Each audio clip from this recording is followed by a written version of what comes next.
She asked if you were dead. Yes, Mother. But what if they're really close? I miss you. I'm sorry for what happened.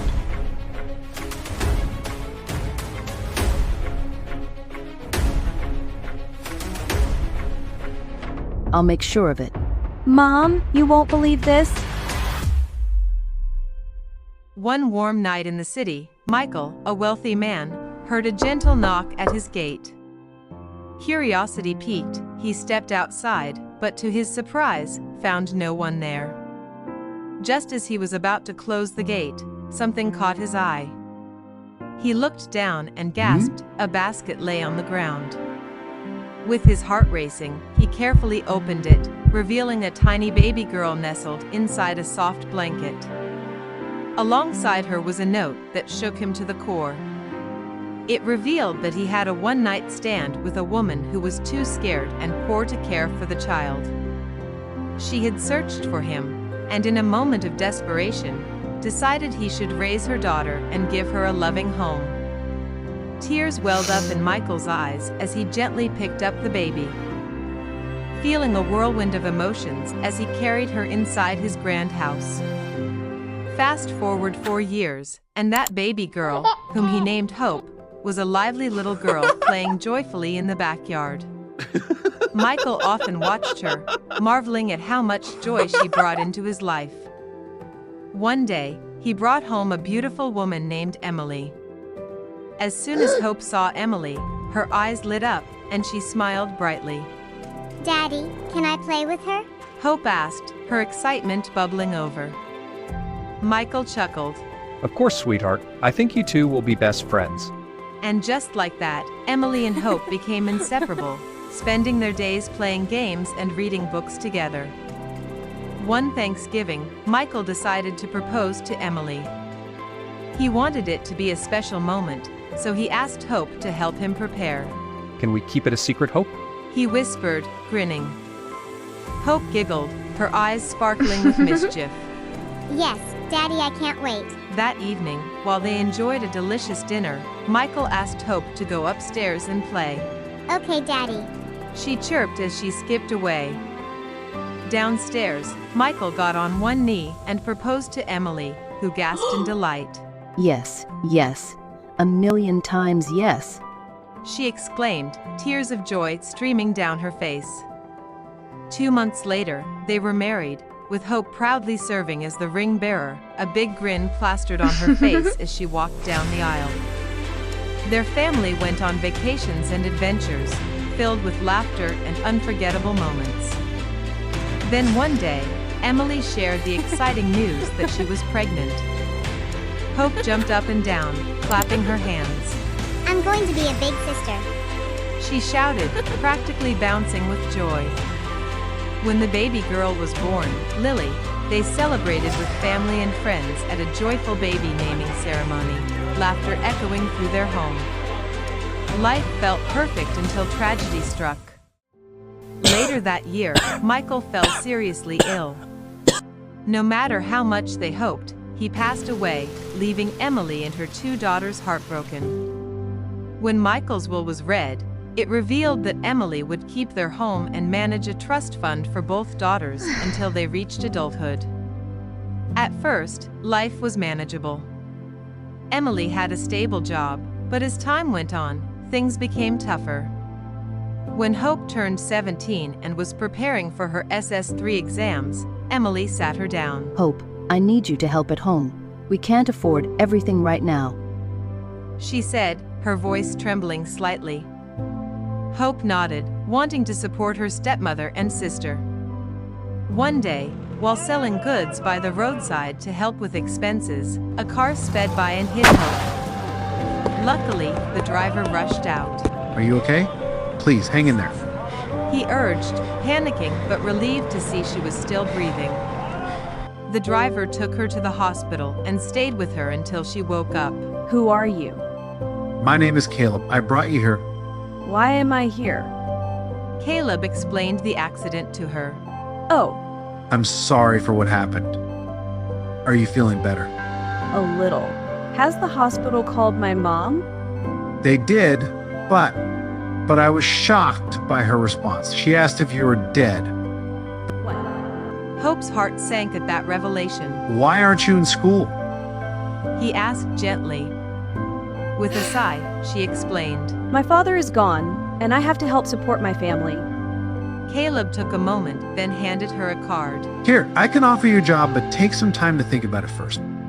Hope hesitated, feeling torn. Then she took it and thanked him. 2 days later, after being discharged, Caleb drove her home. When she entered the living room, she found Emily and Lily playing a board game. Emily looked up and smiled, but her warmth seemed to have faded. Oh, you're back. She said coolly. Hope felt a wave of hurt wash over, the words Caleb had told her ringing in her ears, but chose to stay quiet.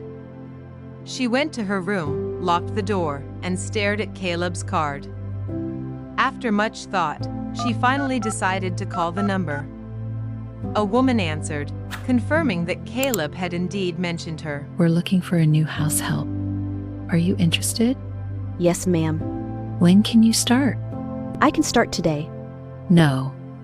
Caleb already told me what happened. Come tomorrow. Hope reluctantly agreed, feeling a mix of excitement and anxiety. Later that evening, when Hope came out of her room, she noticed that Emily and Lily were happily eating while her plate was not even on the table. Confused why she wasn't called, she searched the kitchen but found the pot and the fridge empty. Just then, Lily waltzed in, dropping the dishes in the sink. Oh, by the way, Mom said you have to wash the dishes, clean up after us, sweep the compound, mop the house, and then wash our clothes. She said, a smirk on her face. Hope couldn't believe her ears. Lily, that's not fair. She exclaimed, but Lily just shrugged, rolled her eyes and walked away, muttering something mean under her breath. Feeling hurt and confused, Hope took a deep breath and got to work, finishing late into the night. At 4 a.m., Hope woke up to find Emily splashing cold water on her face. Get up, you lazy girl. Emily shouted. Exhausted, Hope complied, wondering how things had changed so much since her dad's passing. After Emily left for work and Lily went to school, Hope decided to go to the address on the card. She stood in front of a grand mansion, feeling a mix of nerves and hope. She knocked on the gate and a gateman stepped out and asked for her identity. After introducing herself, he welcomed her inside and led her to the living room. The gateman gestured for her to sit, informing her that the madam would soon arrive. Soon after, a beautiful woman entered the living room. She smiled warmly and offered Hope food and drink, but Hope politely declined. My name is Catherine, but you can call me Mrs. Clark. Mrs. Clark explained the tasks expected of her and the salary, and Hope felt a wave of relief wash over her. I promise to do my best. She said, determination shining in her eyes. Later that evening, while washing dishes, Hope accidentally broke a plate and Mrs. Clark rushed in. I'm sorry. Panic set in as Hope knelt down, apologizing profusely. Instead of looking mad, Mrs. Clark had concern etched on her face. It's okay. Your health is more important than any plate. She reassured Hope. Grateful tears filled Hope's eyes as she thanked her. That night, when she returned home, she found the house was empty. Feeling a bit hungry, she rummaged through the fridge and found leftover food. She warmed it up before sitting down to eat. As she savored the meal, Hope thought about how things used to be with her dad. She remembered her dad's laughter and the way he would always find a way to make her smile. I miss you, but I will make you proud, Dad. She whispered into the quiet room. With a newfound sense of purpose, she finished her meal and headed to bed. The next morning, Hope stepped out of her room, feeling optimistic about the day ahead. But as soon as she walked into the kitchen, she was met with a sharp slap from Emily. What do you think you were doing, eating my food? Emily yelled, glaring at her like a lioness ready to pounce. Hope's eyes widened in shock. I'm sorry. I thought it was left over from last night. She stammered, but Emily wasn't having it. You're not allowed to eat for 3 days. She declared, crossing her arms like a judge handing down a sentence. Hope felt defeated and hollow as she left for work, her stomach rumbling like an angry bear. As Hope began her day, she arrived at the mansion and noticed Mrs. Clark bustling around the kitchen, whipping up a delicious smell that wafted through the air. Good morning, Mrs. Clark. Why are you cooking? Hope asked, her mouth watering. Mrs. Clark smiled warmly. I wanted to make sure you had something to eat. I think you need to rest and take care of yourself. Hope's heart swelled as they shared lunch together, laughter spilling from their lips as they swapped funny stories about their lives. Hope found herself feeling lighter, and it became harder for her to think about returning to her stepmother and stepsister, who felt like a distant nightmare. This heartwarming pattern continued for 8 years. Hope developed a close mother-daughter bond with Mrs. Clark, and a brotherly relationship with Caleb, Mrs. Clark's son who had accidentally hit her with his car. They would laugh, teasing each other as they navigated their friendship. Meanwhile, things at home grew increasingly tense. Emily's behavior turned colder, like ice on a winter's day. She made Hope do all the chores and often left her without enough food. One evening, the sun set faster than usual, leaving Hope feeling uneasy. Hey Caleb, could you give Hope a ride home?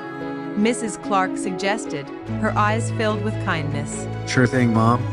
Caleb replied, grinning. He drove her home, and as he parked in front of Hope's gate, she thanked him, her heart lightening at the thought of seeing Mrs. Clark again. But inside, things were different. Emily glared at Hope, her arms crossed. Who owns that fancy car? She demanded, looking like a hawk ready to swoop down on its prey. Hope, feeling a surge of bravery, decided to tell the truth. It's Caleb's. I work for his mother, and since it was too late for me to walk, he gave me a ride. The moment those words left her mouth, Emily's face twisted in anger. Get to your room. No dinner for you. She shouted, and Hope's heart sank. Why is she doing this to me? She whispered to herself, feeling the weight of sadness pressing down on her. The next day, while Hope was alone, she left for work, unaware that Lily had taken it upon herself to follow her on her bike. What's Hope doing? Lily thought, pedaling furiously. When she discovered where Hope worked and saw Caleb, she hurried to her mom's office, bursting through the door with wide eyes. Mom, you won't believe this. Lily, what are you doing here? What's the matter? I believe I found out where Hope works, and it's a mansion. I also saw a handsome man letting her inside. But what if they're really close? Don't worry, my daughter, you'll get all the best things in life. I'll make sure of it. Emily said, a small wicked smile playing on her lips. Gradually, life at home improved for Hope, at least on the surface. There were fewer insults, and surprisingly, more food on the table. But one day, Emily entered the kitchen as Hope was washing the dishes. I need your help in the basement, Hope. Come with me. She said, her tone deceptively sweet. Hope hesitated but agreed, thinking it couldn't be too bad. Yes, Mother. Hope dried her hands, walked ahead of Emily down the stairs, and into the basement. So, what do you need me to do, huh? Mother, the door is locked.